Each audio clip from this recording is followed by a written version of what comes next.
வாழ்ந்த வருடம், வாழப்போகிற வருடத்துக்கு நம்ம கணக்கு கொடுக்க வேண்டும். வருடம் கணக்கினால் ஆனது.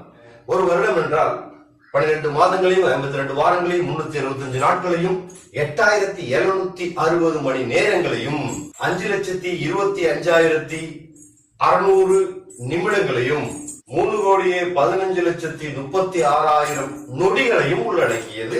அதே போல் நாம் வாழ்கின்ற வாழப்போகிற அந்த வாழ்க்கைக்கு தேவனிடத்திலே கணக்கு கொடுக்க வேண்டும். அந்த நேரமும் பணமும் கணக்கு சம்பந்தப்பட்டது. கணக்குல நாம் சரியாக இருக்கணும். அதுக்கு போன வருஷம் எதை விதைச்சோமோ இந்த வருஷம் அறுக்க போறோம். இந்த வருஷம் எதை விதைக்க போறோமோ அடுத்த வருஷம் அறுக்க போறோம். விதைப்பும் மறுப்பும் மாறாது. எதை விதைக்கிறாயோ தேவன் சொல்றாங்க, தேவன் தன்னை பரியாசம் பண்ண மாட்டார். மனிதன் எதை விதைக்கிறானோ அதையே அறுப்பார்.